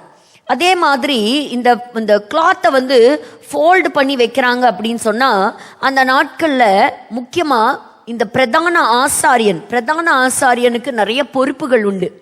ஆசாரியன், பிரதான ஆசாரியன். ஏசு கிறிஸ்து நமக்கு யாருங்க? மகா பிரதான ஆசாரியன். அப்போ பாவ நிவர்த்தி செய்யற வேலை யாருடைய வேலை? லேவி கோத்திரத்துல செலக்ட் ஆகிற ஆரோன் சந்ததியில வரக்கூடியவர்களை தான் பிரதான ஆசாரியர்கள் அப்படின்னு நம்ம சொல்றோம். அவங்க தான் என்ன செய்வாங்க? ஜனங்களுடைய பாவத்திற்காக பலி செலுத்தி அந்த ரத்தத்தை எடுத்துட்டு மகா பரிசுத்த ஸ்தலத்துக்குள்ள போறதுக்கான உரிமை யாருக்கு இருக்கு அப்படின்னா, இந்த ஆரோன் சந்ததியில வந்திருக்கக்கூடியவர்களுக்கு தான் அந்த ரைட்ஸ் இருக்கு. உங்களுக்கு நான் சொல்றது புரியுதா? ஆமா. அப்போ வெளியிலயும் ஆசாரிகள் இருப்பாங்க, ஆனா ஆரோன் குடும்பத்தார் மட்டும்தான் ஆசரிப்பு கூடாரத்தில் இருக்கக்கூடிய 3வது பகுதிக்கு போக முடியும். ஆசரிப்பு கூடாரத்தில் இருக்க 3 பகுதி பெயர் என்ன? பிரகாரம். பிரகாரத்துக்கு யார் வரலாம்? யார் வேணா வரலாம். ஆனா அதுக்குள்ள இருக்கக்கூடிய பரிசுத்த ஸ்தலத்துக்கு யார் வருவா? ஆசாரியர்கள் வருவாங்க. மகா பரிசுத்த ஸ்தலத்துக்கு யார் வருவா? பிரதான ஆசாரியர் வருவா. இப்போ இந்த பிரதான ஆசாரியர் என்ன செய்யறாருங்கிறத நீங்க பாருங்க, இப்போ உங்களுக்கு புரியும். முதல்ல யாத்ராகம புஸ்தகம் 28ஆம் அதிகாரம் 2வது வசனத்தை நம்ம ஃபர்ஸ்ட் வாசிச்சிடலாம். ஆண்டவர் பிரதான ஆசாரியன் என்று சொல்லுகிறவருக்கு எப்படிப்பட்ட ஒரு உடையை கொடுக்கிறார் அப்படிங்கிறத நம்ம பார்க்கலாம். சோ 28:2 வாசிக்கலாமா? உன் சகோதரனாகிய ஆரோனுக்கு மகிமையும் அலங்காரமுமாய் இருக்கும் பொருட்டு பரிசுத்த வஸ்திரங்களை உண்டு பண்ணுவாயாக. இப்போ அந்த மகா பிரதான ஆசாரியனுடைய ட்ரெஸ் எப்படி இருக்கணும்? இன்னைக்கு அவனுக்குன்னு ஸ்பெஷல் ட்ரெஸ் ஆண்டவர் கொடுக்கறாங்க. அப்போ பாருங்க, ஆண்டவருடைய ஊழியம் செய்கிற நாமளும் நம்ம பிரசன்டபிளா ஜனங்களுக்கு முன்பாக நிற்கின்ற மேய்ப்பர்கள் அப்படிப்பட்ட ஒரு வஸ்திரத்தை எடுப்பது நல்லது. இப்போ உன் சகோதரனாகிய ஆரோனுக்கு மகிமையும் அலங்காரருமாயிருக்கும் பொருட்டு, அப்படி அதுல ஆண்டவர் சொல்றாரு பாருங்க, அந்த ட்ரெஸ்ஸை என்ன மாதிரி மெட்டீரியல்ல நீ எடுக்கணும், அதுல என்ன மாதிரி ஸ்டோன்ஸ் எல்லாம் நீ வைக்கணும். அது பார்த்தா ஒரு ஹெவியான பயங்கர காஸ்ட்லியான வெரி எக்ஸ்பென்சிவ் கார்மெண்ட் ஆண்டவர் என்ன கொடுக்குறாங்க? அந்த பரிசுத்த ஸ்தலத்திற்குள்ள மகா பரிசுத்த ஸ்தலத்துக்குள்ள இறங்க போற பிரதான ஆசாரியனுக்கு ஆண்டவர் கொடுக்குறாங்க. ஆனா முக்கியமான விஷயம் என்ன அப்படின்னு சொன்னா, இது எது குறிக்குது? அப்ப ஆண்டவராகிய இயேசு கிறிஸ்துவ நம்ம குறிக்கிறது. அவரும் பிரதான ஆசாரியன். இப்போ ஜனங்களுக்கு நிறைய பண்டிகைகளை சொல்லி கொடுத்துருக்காங்க. யூதர்கள் நிறைய பண்டிகைகள் கொண்டாடுவாங்க. அதுல முக்கியமான பண்டிகை என்ன அப்படின்னா, தேசத்துக்காக பாவ நிவர்த்தி செய்கிற வருஷந்தோறும் செய்கிற ஒரு பண்டிகை. வருஷத்துக்கு ஒரே ஒரு முறை என்ன செய்வார்னா, பிரதான ஆசாரியன் ஜனங்கள் செய்த பாவத்திற்காக பலி செலுத்துவார். அவர் போய் பாவ மன்னிப்ப கேட்பார். ஜனங்கள் எல்லாம் போக முடியாது. ஜனங்களுடைய சார்பில் யார் மட்டும்தான் போகலாம்? பிரதான ஆசாரியன் மட்டும்தான் பிரகாரத்தை கடந்து பரிசுத்த ஸ்தலத்தை கடந்து மகா பரிசுத்த ஸ்தலத்துக்குள்ள வரலாம். அது எப்போ? வருஷத்துக்கு ஒரு முறை. அதுதான் டே ஆஃப் அட்டோன்மெண்ட் அப்படின்னு சொல்றோம். அப்ப ஆண்டவர் சொல்றாரு, நீ அப்ப என்ன ட்ரெஸ் போட்டுட்டு வரணும்னு சொல்றாரு. வாசிங்க, லேவியராகமம் 16வது அதிகாரம், லேவியராகமம் 16வது அதிகாரம் 23வது வசனத்தை நம்ம வாசிக்கலாம். 16:23. ஆரோன் ஆசரிப்பு கூடாரத்துக்குள் வந்து தான் பரிசுத்த ஸ்தலத்திற்குள் பிரவேசிக்கும் போது உடுத்தி இருந்த சணல் நூல் வஸ்திரங்களை களைந்து அங்கே வைத்துவிட்டு பரிசுத்த இடத்திலே ஜலத்தில் ஸ்நானம் பண்ணி. போதும். இப்போ இந்த இடத்துல இது உங்களுக்கு இது என்னது திடீர்னு இப்படி ஒரு சென்டென்ஸ் வருது அப்படின்னு பாத்தீங்கன்னா 17வது வசனத்துல நீங்க வாசிச்சீங்கன்னா பாவ நிவர்த்தி செய்யும்படி, அது வாசிக்கிறீங்களா? 17. பாவ நிவர்த்தி செய்யும்படி அவன் பரிசுத்த ஸ்தலத்துக்குள் பிரவேசித்து தனக்காகவும் தன் வீட்டாருக்காகவும் இஸ்ரவேல் சபையார் அனைவருக்காகவும் பாவ நிவர்த்தி செய்து வெளியே வருமளவும் ஆசரிப்பு கூடாரத்தில் ஒருவரும் இருக்கலாகாது. அப்ப இப்ப அவர் என்ன செய்ய போறாரு? மக்கள் செய்த பாவத்துக்காக பிராயச்சித்தம் அவர் செய்ய போறார். பாருங்க, எல்லா மதத்திலையும் பாவத்துக்கு நீ பிராயச்சித்தம் செய்யணும், நம்ம செய்ய வேண்டாம். நமக்கு மட்டும்தான் பாவத்துக்கு மன்னிப்பு இருக்கு. அது இயேசு கிறிஸ்து சிந்திய ரத்தத்தின் மூலமாக கிடைச்ச பாவ மன்னிப்பு. அப்ப 17வது வசனத்துல பாக்குறோம், தனக்காக தன் வீட்டாருக்காக இஸ்ரவேல் சபையார் எல்லார் அனைவருக்காக என்ன செய்ய போறாரு? அதுல நிறைய ப்ரொசீஜர் இருக்கு, எப்படியெல்லாம் அதை செய்யணும்னு ஆண்டவர் சொல்றாரு. இப்ப என்ன மாதிரி அந்த ஆட்டுக்கடாவை கொண்டு போனோம் அதை பத்தி பேசல, என்ன ட்ரெஸ் அதை பத்தி தான் நம்ம பேசுறோம். ஸோ இந்த இடத்துல தான் நம்ம 23வது வசனத்தை நம்ம பார்க்கும்போது, ஆரோன் ஆசரிப்பு கூடாரத்திற்குள் வந்து தான் பரிசுத்த ஸ்தலத்திற்குள் பிரவேசிக்கும் போது உடுத்தி இருந்த சணல் நூல் வஸ்திரங்களை களைந்து அங்கே வைத்து விட வேண்டும். அவன் உள்ள வரும்போது இந்த மகிமையான வஸ்திரங்களை தரிச்சிட்டு வரக்கூடாது. பாவ பலி செலுத்தும் போது அந்த ஆண்டோட இதுக்கு முன்னாடி நம்ம பார்த்தோம் இல்லையா, அப்ப அந்த க்ளோரி அந்த பியூட்டிஃபுல் ட்ரெஸ் அதை போட்டுட்டு வரக்கூடாதான். என்ன போட்டுட்டு வரணும்? லினன் ட்ரெஸ், த லினன் கிளாத். அப்போ சணல் வஸ்திரம் தரிக்கணும். சணல் வஸ்திரங்களை அவன் பலி செலுத்தினதுக்கு அப்புறம் அந்த மேல போட்டிருந்த அந்த லினன் கிளாத் என்ன செய்யணும்? அங்கேயே சுருட்டி வச்சுட்டு வரணும். அப்படின்னா என்ன அர்த்தம்? இந்த வருஷம் ஜனங்களுக்காக செய்யப்பட வேண்டிய அந்த பாவ நிவாரண பலி செலுத்தி ஆயிற்று. நம்முடைய பிரதான ஆசாரியனாக இயேசு கிறிஸ்து எப்படி உள்ள நுழைஞ்சாரு? பிலிப்பியர் 2ஆம் அதிகாரம் 7வது வசனத்தை வாசிக்கலாம். பிலிப்பியர் 2ஆம் அதிகாரம் 7வது வசனம். தம்மை தாமே வெறுமையாக்கி, தம்மை தாமே வெறுமையாக்கினார், அடிமையின் ரூபம் எடுத்தார், மனுஷர் சாயலானார், மனுஷ சாயலானார். So even our Lord took a very humble way.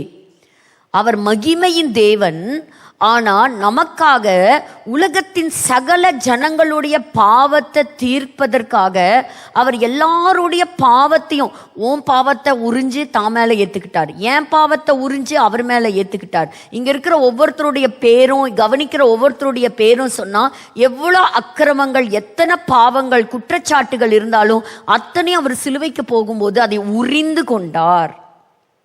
உரிந்து ஒரு மனுஷனோட பாவமா வச்சிருந்தாரு, உலகம் முழுவதும் இருக்கக்கூடிய ஜனத்தினுடைய பாவத்தை அவர் தலையில அவர் ஏற்றுக்கொண்டார், அவர் தன் மீது அவர் ஏற்றுக்கொண்டார். அப்ப இந்த இடத்துல நம்ம பார்க்கிறோம், ஆரோன் அங்க வரும் பொழுது அந்த பலி, அந்த அந்த ரத்தத்தை அவர் மர்சி சீட்ல செலுத்தின பிறகு அப்புறம் என்ன செய்யணும்? தன்னுடைய வஸ்திரத்தை அவர் அந்த இடத்துல he must leave it there. அதை நம்ம இந்த இடத்துல நம்ம வாசிக்கிறோம். ஸோ அப்படி ஆண்டவர் இந்த இடத்துல அந்த அந்த வஸ்திரம் எதை குறிக்குதுன்னு நம்ம சொல்றோம். அப்ப எல்லாம் அது நிறைவேறின ஒரு காரியத்தை இந்த இடத்துல நம்ம பார்க்கிறோம். ஸோ ஹை பிரீஸ்ட் வந்து என்ன செய்யக்கூடாது? திரும்ப அந்த கிளாத் அவர் மறுபடியும் அவர் போடக்கூடாது. he cannot wear it ever again.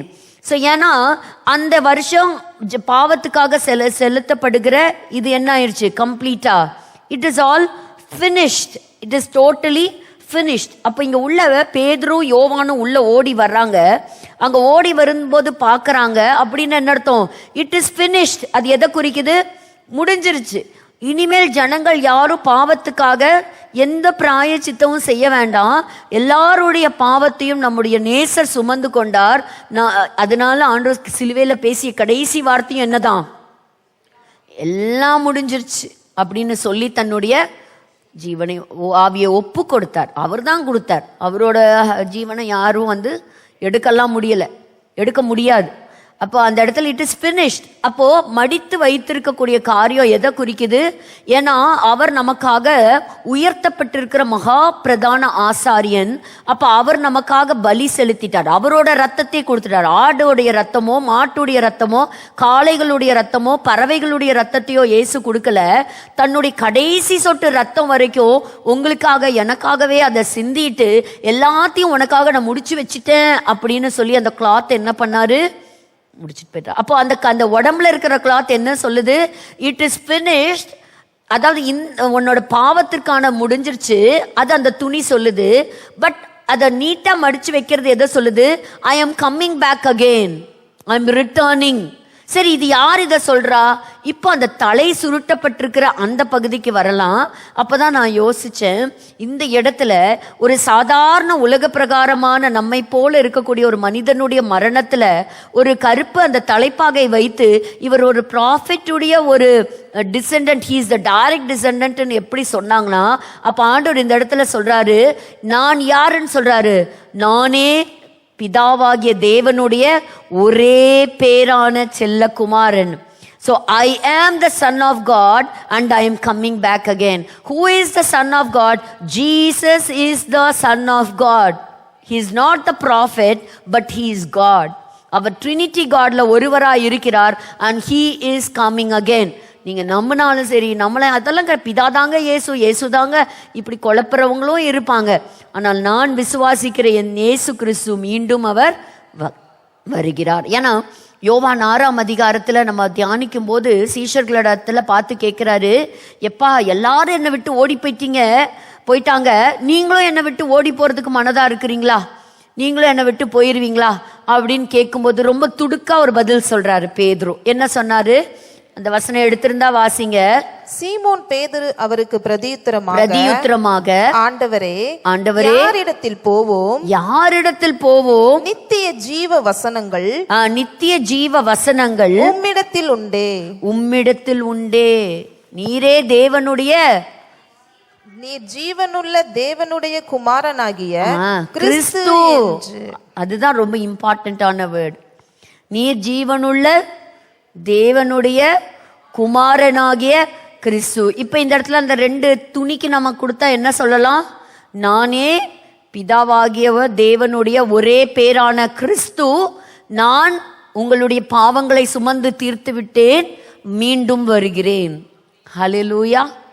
So இயேசு கிறிஸ்து மரணத்திலையும் ஒரு முக்கியமான செய்தியை இந்த உலகத்துக்கு சைலண்டா சொல்லிட்டு போயிட்டார். ஸோ ஆண்டவர் அதுதான் எப்போவுமே வேதத்தில் நம்ம படிக்கும்போது நான் ரொம்ப இன்ட்ரெஸ்டிங்காக இதை ரொம்ப மெடிடேட் பண்ணேன். ஸோ அப்போ பாரு, அந்த எனக்கு பல காலமாக அந்த உடம்புல சுற்றி இருக்கக்கூடிய துணி பற்றி தெரியும். அவர் வருகிறார், அதனால மடிச்சு வைக்கப்பட்டிருக்கு. பட் யார் வருகிறார்? அதோடைய கேள்வி இது வரைக்கும் என்னுடைய மைண்டில் வந்ததில்லை. ஒருவேளை உங்களுக்கு தெரிஞ்சிருக்கலாம். ஆனால் எனக்கு இந்த நியூஸ் பேப்பரில் நான் படிக்கும்போது தான் இது எனக்குள்ள ஒரு கேள்வியை எழுப்புச்சு. அந்த கேள்விக்கான பதிலை நான் தேட ஆரம்பிக்கும் போது எனக்கு ஆவியானவர் என்னுடைய சிந்தையில் வைத்த காரியம் இதுதான். அதனால இந்த இடத்துல இதை நான் உங்களோட கூட ஷேர் பண்ணணும்னு நினச்சேன். அதனால எப்போவுமே இந்த கிரம்பிள்டு கிளாத்தா அந்த மாதிரி வச்சுட்டு போனால் என்ன அர்த்தம்? ஸோ அவங்க திரும்பி வர மாட்டாங்க. இவர்கிட்ட ஒரு துணி தான் இருந்தது. ஆனால் இந்த இடத்துல நம்ம பார்க்குறோம், ஸோ ஜீசஸ் திரும்ப வர்றாங்களா? ஆமாம், கட்டாயம் அவங்க வராங்க. ஸோ பாருங்க, பழைய ஏற்பாட்டின் காரியத்தை எப்படி அந்த டே ஆஃப் அட்டோன்மெண்ட்ல அந்த ஆசாரியன் தன்னோட ட்ரெஸ்ஸை என்ன செய்யணும்? கழட்டி அங்கே வச்சுட்டு போகணுமோ அதே மாதிரி இயேசு கிறிஸ்து எல்லாத்துலேயும் பாருங்க எப்படி அந்த பழைய ஏற்பாடு நிழல் ஒரு புதிய ஏற்பாடு இயேசு கிறிஸ்துவில் அப்படி எல்லாம் ஃபுல்ஃபில் ஆகிறத நம்ம பார்க்குறோம். சரி, இப்போ நம்ம திரும்ப இப்போ இந்த அளவுக்கு நமக்கே தெரியுதே, ஏன் இந்த மக்களுக்கு தெரியல அப்படின்னு அது ஒரு கேள்வி எனக்கு வந்தது. அட, இவ்வளோ தூரம் நம்ம சொல்கிறோம், ஏன்பா இவங்களுக்கு தெரியல அப்படின்னா, நமக்கு இயேசு கிறிஸ்து அடிப்படுவார் அப்படிங்கிறதெல்லாம் முதல்ல எங்கிருந்து வந்ததுன்னா ஹீப்ரூ பைபிள்ல இருந்து தான் வந்தது. ஹீப்ரூ பைபிள்ல இருந்து தான் வந்தது. அப்போ அந்த நாட்கள்ல பார்க்கும்போது இன்னைக்கும் யூதர்கள் கிட்ட ஒரு புஸ்தகம் கிடையாது. அவங்க கிட்ட நிறைய புக்ஸ் இருக்கு, செவரல் புக்ஸ் அவங்க கிட்ட இருக்குது. அந்த ஒவ்வொரு புஸ்தகமும் அவங்க எதிர்பார்க்கிற மேசியாவை ஒவ்வொரு விதமாக படம் போட்டு காட்டுது. மேசியா எப்படி இருப்பாரு, நீங்க எதிர்பார்க்கிற மேசியா எப்படி வருவாரு அப்படிங்கறதெல்லாம் ஒவ்வொரு புஸ்தகமும் ஒவ்வொரு விதமான ஒரு கருத்தை அங்க பதிவு செய்கிறது. So it paints a different picture about the Messiah அப்படின்னு சொல்லலாம். அதுல நான் வாசிக்கும் போது சுருக்கமா உங்களுக்கு சொல்லணும்னா, மிஷ்னா சொல்லுங்க, மிஷ்னான்னு சொல்லக்கூடிய அந்த புஸ்தகம் என்னன்னா ஓரல் லா. அதாவது இவங்க என்ன சொல்றாங்க, இது மோசே மூலமா வந்த கட்டளை கற்பனைகள் அதெல்லாம் இருக்கு இல்லையா, மோசே மூலமா வந்தது. அப்போ இது எல்லாமே எதை பேஸ் பண்ணி வருதுன்னா, இந்த தோராவை பேஸ் பண்ணி, அந்த 5 ஆகமங்கள் இருக்கு இல்லையா, அதை பேஸ் பண்ணி வந்தது தான் இந்த மிஷ்னா. அடுத்தது பாத்தீங்கன்னா இந்த தால்முத். இந்த தால்முத்ல என்ன இருக்குன்னா, மிஷ்னா கூட நிறைய சின்ன சின்ன ஒரு இன்டர்பிரேட்டிவ் ஸ்டோரிஸ் இருக்கும், சின்ன சின்ன கதைகள் போல நிறைய சம்பவங்கள் அதுல என்ன இருக்கும்னா அதுல ஆட் ஆயிருக்கும். ஸோ இவங்க யூதர்கள் கிட்ட இந்த மாதிரி புஸ்தகங்கள்லாம் உண்டு. இந்த தால்முத் அப்படிங்கிறதுல 2 பிரிவு இருக்குதுங்க. இதுல 2 பிரிவு, ஒன்னு போஸ்கின், இன்னொன்னு ரெஸ்பான்ஸா. அப்போ போஸ்கின் அப்படின்னு சொன்னா, இப்ப நம்ம எல்லாம் சிலர் சொல்லுவாங்க, அந்த காலத்துல 2000 வருஷத்துக்கு முன்னாடி எழுதுனாங்க, அவங்க என்ன கல்ச்சுரல் பேக்ரவுண்ட்ல எழுதுனாங்கன்னு தெரியுமா? இன்னைக்கு மனுஷனோட புத்தியை அதுதான், ஆண்டவர் இதை செய்யாதன்னு ஒண்ணு படிச்சா, அவர் இன்னைக்கா சொன்னாரு, அன்னைக்கு இருந்த கொருந்து பட்டணத்துக்கு எழுதினாரு, அன்னைக்கு இருந்த இஸ்ரவேலர்களுக்கு எழுதினாரு, இன்னைக்கு இருக்கிற மாடர்ன் உலகத்துக்கெல்லாம் பொருந்தாது. ஆனா இந்த போஸ்கின்ல எப்படி சொல்லுவாங்க அப்படின்னா, எல்லாருக்கும் எப்படி இன்னைக்கு இருக்கிற மாடர்ன் லைஃப்ல எப்படி நம்ம அப்ளை பண்ணலாம் அப்படிங்கிறத சொல்லித்தரும். எல்லா கால சூழ்நிலைக்கும், to every changes that happens in history in mankind life, இந்த லா மாறாது, பைபிள் மாறவே மாறாது. So you need to learn the basic instruction before leaving the earth. So இது மாறாது.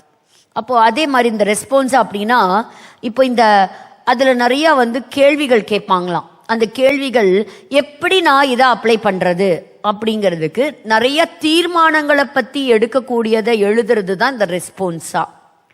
ஸோ ஒன்னு நான் என்ன சொன்னேன், மோசேவுடைய கட்டளைகளை எடுத்து பதிவு செய்யறாங்க, அதுதான் மிஷ்னா.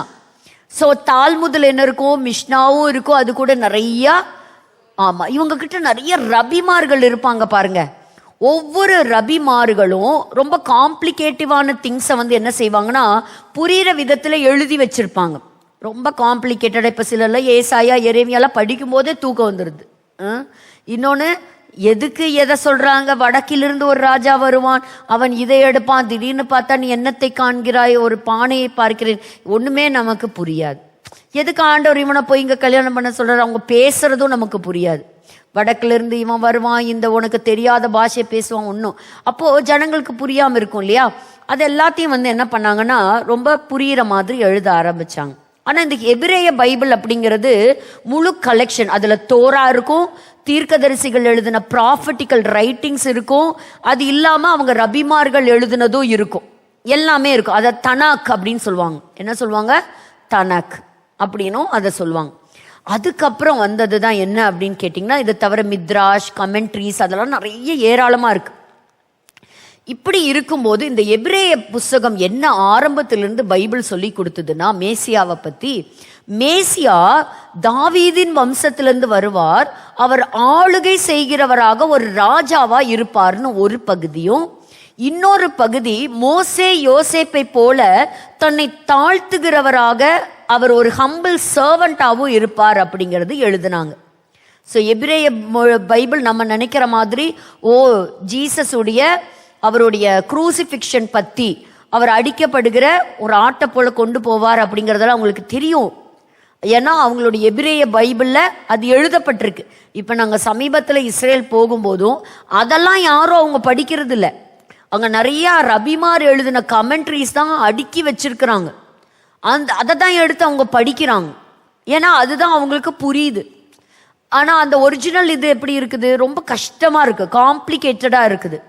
அதனால அதை ஈஸியா புரியுற மாதிரி எழுதின, இன்டர்பிரேட் பண்ண, டிரான்ஸ்லேட் பண்ணதை எடுத்து ஜனங்கள் அங்க படிக்கிறதெல்லாம் நாங்க பார்த்தோம்.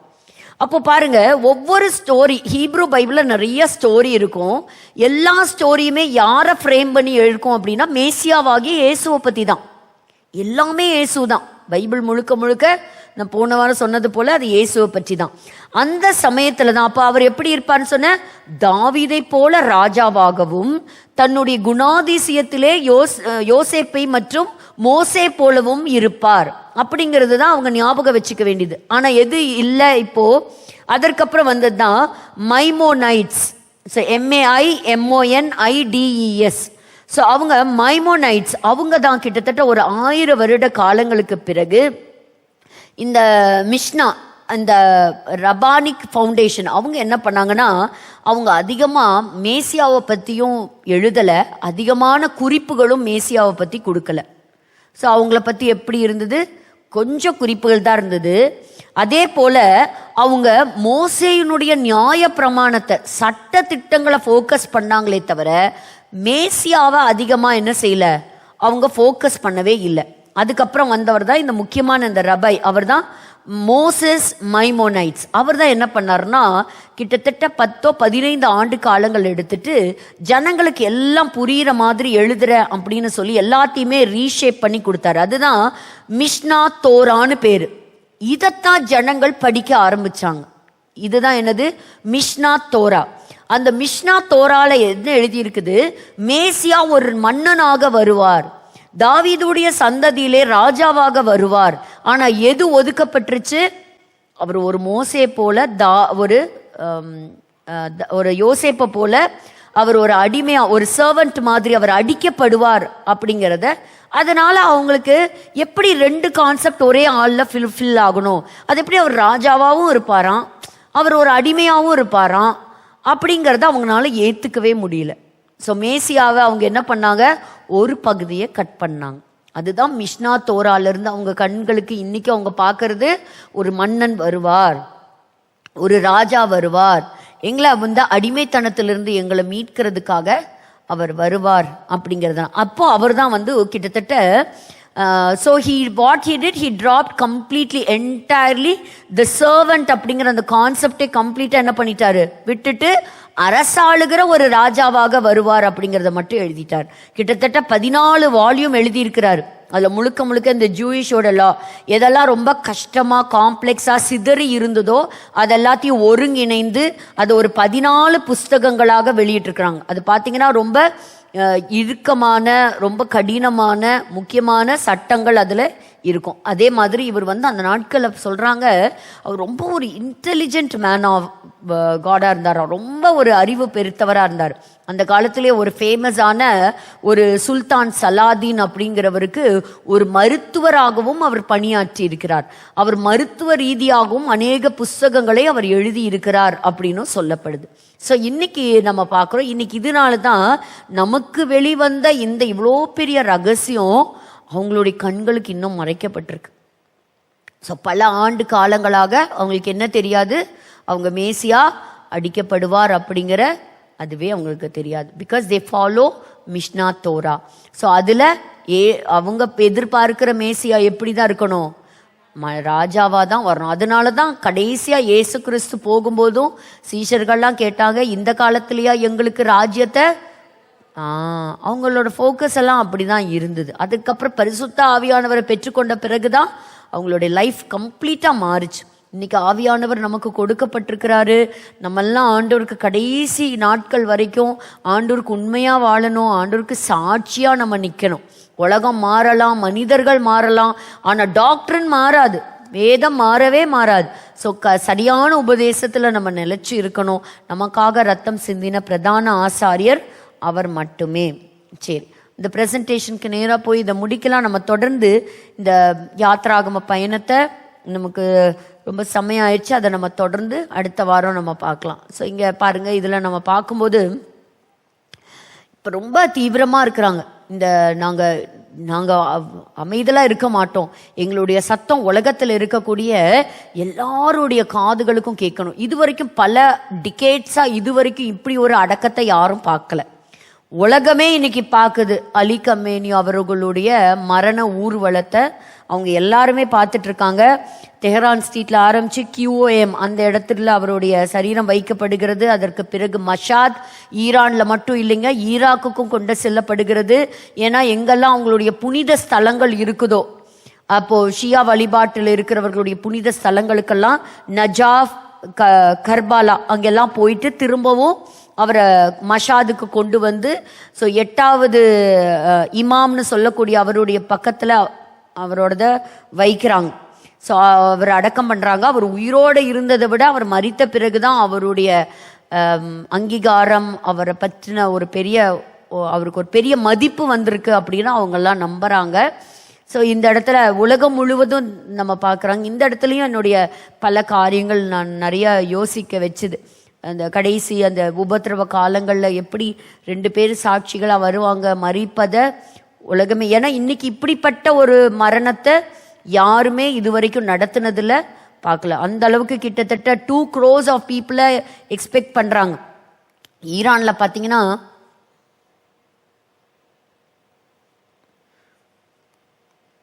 அந்த ப்ரெசன்டேஷன் கொஞ்சம், அப்போ ஈரானில் பார்த்தீங்கன்னா பயங்கரமான வெப்பம் இப்போது. ஆனாலும் வெப்பத்தை பொருட்படுத்தாமல் அந்த கவர்மெண்ட் சொல்லுது எல்லா மக்களும் வாங்க, எல்லாரும் இதில் பங்கு பெறுங்க, இந்த நம்மளுடைய சத்தம், உறக்க சத்தம் இதை உலகத்துக்கு கேட்கட்டும். இப்போ என்ன ஆகும், எல்லாருமே இதை கேட்குறவங்களுக்கு இஸ்ரேல் மேலே ஒரு மிகப்பெரிய கடுமையான ஒரு கோபம், ஒரு எரிச்சல், பழி வாங்கணுங்கிற ஒரு இது வந்துடும். ஸோ அந்த மாதிரி இருக்குது. இப்போ அதே மாதிரி தான் டைம்ஸ் ஆஃப் இஸ்ரேல் ஒரு நியூஸ் கொடுத்துருக்குறாங்க. ரஷ்யாவில் இருக்கக்கூடியவர்கள் சில சயின்டிஸ்ட் திரும்ப ஈரானுக்கு வந்து புஷேர் நியூக்ளியர் பிளான்ட்டில் இந்த மிட் ஜூலையிலிருந்து அவங்க தங்களுடைய வேலையை ஆரம்பிக்கிறாங்க அப்படிங்கிறத அவங்க கொடுத்துருக்குறாங்க. ஸோ மறுபடியும் அந்த சைட் நியூக்ளியர் பிளான்ட் அவங்க ஒர்க் ஸ்டார்ட் பண்ணாங்கன்னா என்ன ஆகும், ஏற்கனவே அவங்க 10 நியூக்ளியர் பாம்ஸ் அவங்க ரெடி பண்ணுற ஸ்டேஜில் தான் இருக்காங்கங்கிற தகவல் வந்திருக்கு. ஸோ இதெல்லாம் வந்து ஒரு நியூஸாக பார்க்கக்கூடாது. நம்ம வேதத்தின் வழியாக, வேதம் தான் நம்மளுடைய கண்ணாடி. ஸோ அந்த லென்ஸ் வழியாக நம்ம பார்க்கும்போது we are coming to the closing time. we have to go back. நம்மளுடைய உலகத்தின் வாழ்க்கை தற்காலிகமான வாழ்க்கை. நம்ம போய் ஆண்டவரோட நம்ம நித்திய காலமாக இருந்து அவங்க எதிர்பார்க்குற மேசியா வரும்போது நம்மலாம் வருவோமா? கட்டாயம் நம்மலாம் வருவோம், எல்லாரும் வரணும். சரி, அதே போல தான் இதில் இருந்த சிலர்லாம் கடத்தின கேப்டன் டேனியல் அவங்கள கடத்தினவர்கள் எல்லாம் கண்டறிஞ்சு அவங்களெல்லாம் எலிமினேட் பண்ணியிருக்காங்க. கொஞ்சம் வேகமாக மூவ் பண்ணலாமா? பாருங்க, இந்த டர்க்கிஷ் ஃபாரின் மினிஸ்டர் என்ன சொல்லியிருக்கிறார் பாருங்க. The people of Israel have become a burden. ஹியூமனிட்டிக்கே பாரமாக இருக்கிறாங்கன்றாங்க. நம்ம வச்சிருக்கிற முக்கியமான கண்டுபிடிப்புகள் எல்லாமே அவங்க கொடுத்தது தான். அதிகமான நோபல் பரிசு அவங்க தான் பெற்றிருக்கிறாங்க. பாருங்க, கேன் நோ லாங்கர் பேரா. எப்போ நம்மளாம் இருக்கிறதே இன்னும் அவங்களுடைய தயவில் தான். பாருங்க, this will be the last one. Evil triumphs only temporarily. சில சமயங்கள் இந்த வசனங்களை வாசிக்கும் போது தற்காலிகமாக துன்மார்க்கனுடைய காரியம் உயர்த்தப்பட்டது போல இருக்கும். ஆனால் விக்கெட் ஒரு சீசனுக்கு அவன் இருக்கிறது போல இருக்கும். ஆனால் ஒரு நாள் ஆண்டவர் ரைச்சியஸ் பீப்புளை ஆண்டவர் ஒரு நாள் உயர்த்துவார். ஸோ அதை நம்ம பார்க்குறோம். அதனால் நம்ம செய்கிற நன்மை, இதை மட்டும் வாசிப்போமா? கலாத்தியர் 6ஆம் அதிகாரம் 9வது வசனத்தை நம்ம வாசிக்கலாம். நன்மை செய்கிறதில் சோர்ந்து போகாமல் இருப்போமாக. கடைசி ஸ்லைடுக்கு போயிடலாம். அதுல நாம் தளர்ந்து போகாதிருந்தால் ஏற்ற காலத்தில் அறுப்போம். முந்தின ஸ்லைடு. சரி, இதுக்கு முந்தின ஸ்லைடுமா? சரி, வாசிங்க இன்னொரு தடவை. நன்மை செய்கிறதில் சோர்ந்து போகாமல் இருப்போமாக. நன்மை செய்கிறதிலே சோர்ந்து போகாமல் இருப்போமாக. நாம் தளர்ந்து போகாதிருந்தால். நாம் தளர்ந்து போகாதிருந்தால் ஏற்ற காலத்தில் அறுப்போம். ஏற்ற காலத்தில் அறுப்போம். நமக்குன்னு ஒரு ஏற்ற காலம் இருக்கா இல்லையா? ஆமா. அது வரைக்கும் நம்ம என்ன செய்யணும்? நம்ம நன்மை செய்கிறதுல நம்ம தீவிரமா இருக்கணும், சோர்ந்து போகக்கூடாது. எது நன்மை ஆண்டவருடைய பார்வையில? இன்னும் இந்த யூத ரபி ஒருவர் சொல்றாரு, ஒரு தடவை அவங்களுடைய இதுல இருந்து ஒரு ஃபேமஸ் ரபி ஒரு முறை பரலோகம் போறாராம். கடவுளை சந்திக்கும் போது, எப்போ மேசியா நீங்கள் வருவீங்க அப்படின்னு கேட்கும்போது, நீ போய் என்னை பற்றி இந்த உலகம் முழுவதும் சொல்லு, அப்போ நான் வருவேன் அப்படின்னு சொன்னாராம். அப்போ இன்னைக்கு அவங்க சொல்கிறாங்க, அதனால தான் அவங்க சொல்கிறாங்க மேசியா வருகிறார். ஆனால் யார் அந்த மேசியான்னு தெரியாது. ஆனால் இது கட்டளையாக நமக்கே ஆண்டவர் கொடுத்துட்டு போனாங்க. எல்லாம் go to the nook and corner of the entire earth and you proclaim the gospel and say God is coming again. Jesus is coming back. இயேசு இல்லாம ஒருத்தரும் இந்த பூமியை விட்டு மரணத்தின் வழியாவோ அவர் வரும்போதோ சந்திச்சிடக்கூடாது. எல்லாருக்கும் இயேசு தேவை. எல்லாருடைய ரட்சிப்புக்காக தான் அவர் இயேசு கிறிஸ்து ரத்தத்தை சிந்தினார். ஸோ அதனால life is short but the hell is hot. Satan is swift, வேகமாக செயல்படுறான். You ready or not, Jesus is coming. நம்ம ஆண்டவரே வெயிட் பண்ணுங்க, நான் இன்னும் ரெடி ஆகலை, அதுக்கெல்லாம் காலம் இல்லை. கண்களை மூடி நம்ம ஜெபிக்கலாமா? நம்ம ஆண்டவரை நோக்கி நம்ம பார்க்கலாம். இந்த நாளிலும் ஆண்டவர் நமக்காக அவருடைய ரத்தத்தை சிந்தினார். நம்ம எல்லாரும் ஆண்டவருக்கு நம்ம நன்றி சொல்லணும். அவர் சிந்திய ரத்தத்தால இன்னைக்கு பெரிய ஒரு மீட்பு, நமக்கு ரட்சிப்பு கிடைச்சிருக்கு. இது எல்லாருக்கும் கிடைக்கணும். எல்லாருடைய கண்களும் திறக்கப்படணும். எல்லாருடைய கண்களும் திறக்கப்படணும். அதே போல் இந்த யுத்தத்தை ஆண்டவர் ஒரு முடிவுக்கு அவரால் மட்டும்தான் கொண்டு வர முடியும். வேறு யாருமே இதில் பேசவே முடியாது. இன்னைக்கு திக்கற்று நிற்கக்கூடிய தேசங்கள், தேச தலைவர்கள், ஒரு முடிவு எடுக்க முடியாமல் தத்தளிக்கக்கூடிய எல்லா தேசங்களுக்காக நம்ம ஜெபிக்கலாம். எங்களை நேசிக்கிற நல்ல தகப்பனே, இந்த நாளிலும் மீண்டும் இந்த போர் துவங்கி இருக்குங்கிறத நாங்கள் கேள்விப்படுறோம். அப்பா ஆண்டவரே, யுத்தத்துங்களை ஓய பண்ணுகிற தேவன் நீர் ஒருவர் மட்டுமே. நீர் ஒருவர் மட்டுமே. உம்முடைய கரத்தில் நாங்கள் இதை ஒப்பு கொடுக்குறோம்ப்பா. ஆண்டவரே, இந்த யுத்தங்களை எல்லாம் ஒரு முடிவுக்கு கொண்டு வருவீராக. ஆண்டவரே அப்பா, முக்கியமான அந்த தேசத்தின் தலைவர்களுடைய உள்ளத்தில் கர்த்தர் பேசுங்க. நல்ல தீர்மானங்களை எடுப்பதற்கு அவர்களுக்கு நல்ல ஞானத்தையும் புத்தியையும் கர்த்தர் தரும்படியாக நாங்கள் செபிக்கிறோம். இது நிமித்தம் உலகத்தின் மற்ற தேசங்களும் ஒரு பாதிப்புக்குள் தள்ளாதபடிக்கு கர்த்தர் தாமே எல்லா தேசங்களையும் கர்த்தர் பாதுகாக்கும்படியாக நாங்கள் செபிக்கிறோம். இந்த தேசம் ஆண்டவரே, இந்த யுத்தம் படர்ந்து விடாதபடிக்கு ஆண்டவரே கர்த்தாவே, இஸ்ரேலும் இதில் ஒருவேளை இணைஞ்சதுன்னா ஆண்டவரே அப்பா, 2 நாடுகளுக்கும் ஆதரவான நாடுகள் ஒன்றோடு ஒன்று இணைந்து கொண்டால் ஒருவேளை இது மிகப்பெரிய யுத்தமாக மாறிவிடக் கூடுமே. இதெல்லாம் கர்த்தர் தடுக்க வல்லவர், மாற்றி போட வல்லமையுள்ள தேவன். நீர் சொன்னால் போகும். ஆண்டவரே அப்பா, நீங்க சொல்லுங்கப்பா, நீ கட்டளையிட்டால் நிற்கும். தகப்பனே, நீரே அதிகாரியா இருக்கிறீர். நீரே வானத்தையும் பூமியும் சமுத்திரத்தையும் அதில் உள்ள யாவையும் சிருஷ்டித்த தேவனாகிய கர்த்தர். நீர் பெரிய காரியங்களையும் அதிசயங்களையும் செய்ய வல்லவர். நீர் செய்ய வீராகப்பா நாங்கள் ஜெபிக்கிறோம். இந்த நாளிலும் இந்த செஷனுக்காக வந்து ஆண்டவரே பங்கேற்ற ஒவ்வொருவருக்காக நன்றி செலுத்துகிறேன். தேவ கரம் ஒவ்வொருவரோடு கூட இருக்கட்டும். ஆசீர்வதிங்க, பொறுப்பெடுத்துக் கொள்ளுங்க. ஆண்டவரே, காலத்தை பார்த்தால் குறுகின நாட்கள். ஆண்டவரே அப்பா, கொஞ்ச நாட்கள். ஆண்டவரே, காலத்தை நாங்கள் பிரயோஜனப்படுத்தி கொள்ள, இன்னும் வேதத்தில் மறைந்திருக்கிற ஏராளமான ரகசியங்களை நாங்கள் அறிந்து கொள்ள தேவ ஆவியானவர் எங்களுக்கு ஆண்டவரை கற்று போதித்து நடத்துவீராக. சத்திய ஆவியானவர் சத்தியத்திலே எங்களை நடத்துவீராக. எங்களை முற்றிலுமாய் தாழ்த்தி அர்ப்பணிக்கிறோம். இந்த செஷனுக்காக உழைத்த ஒவ்வொரு உள்ளங்களையும் ஆசீர்வதிங்கப்பா. ஆண்டவரே, வந்த பிள்ளைகள் இணைந்த ஒவ்வொருவரையும் அவர்களுடைய குடும்பத்தின் கர்த்தர் ஆசீர்வதிக்கவே ஆசீர்வதிங்க. ஆண்டவருக்கு சித்தமானால் மீண்டும் அடுத்த வாரம் நாங்கள் இணைந்து வந்து இன்னும் கர்த்தாவே இந்த வேதத்தை அறிந்து கொள்ள, படிக்க எங்களுக்கு கிருபை தாங்க. எங்களை தாழ்த்தி அர்ப்பணிக்கிறோம். இயேசு கிறிஸ்துவின் மூலம் ஜெபிக்கிறோம் எங்கள் ஜீவன் உள்ள நல்ல பிதாவே, ஆமேன். எல்லாரும் சேர்ந்து சொல்லலாம். என் ஆத்துமாவே கர்த்தரை ஸ்தோத்திரி, முழுமே பரிசுத்த நாமத்தை ஸ்தோத்திரி. என் ஆத்துமாவே கர்த்தரை ஸ்தோத்திரி, கர்த்தர் செய்த சகல உபகாரங்களை மறவாதே. ஆமேன், ஆமேன். மறுபடியும் உங்களை அடுத்த வாரம் பொற்கலசம் வேத வகுப்பில் சந்திக்கிறேன். Until then, wishing you all a very happy good night and a blessed week again.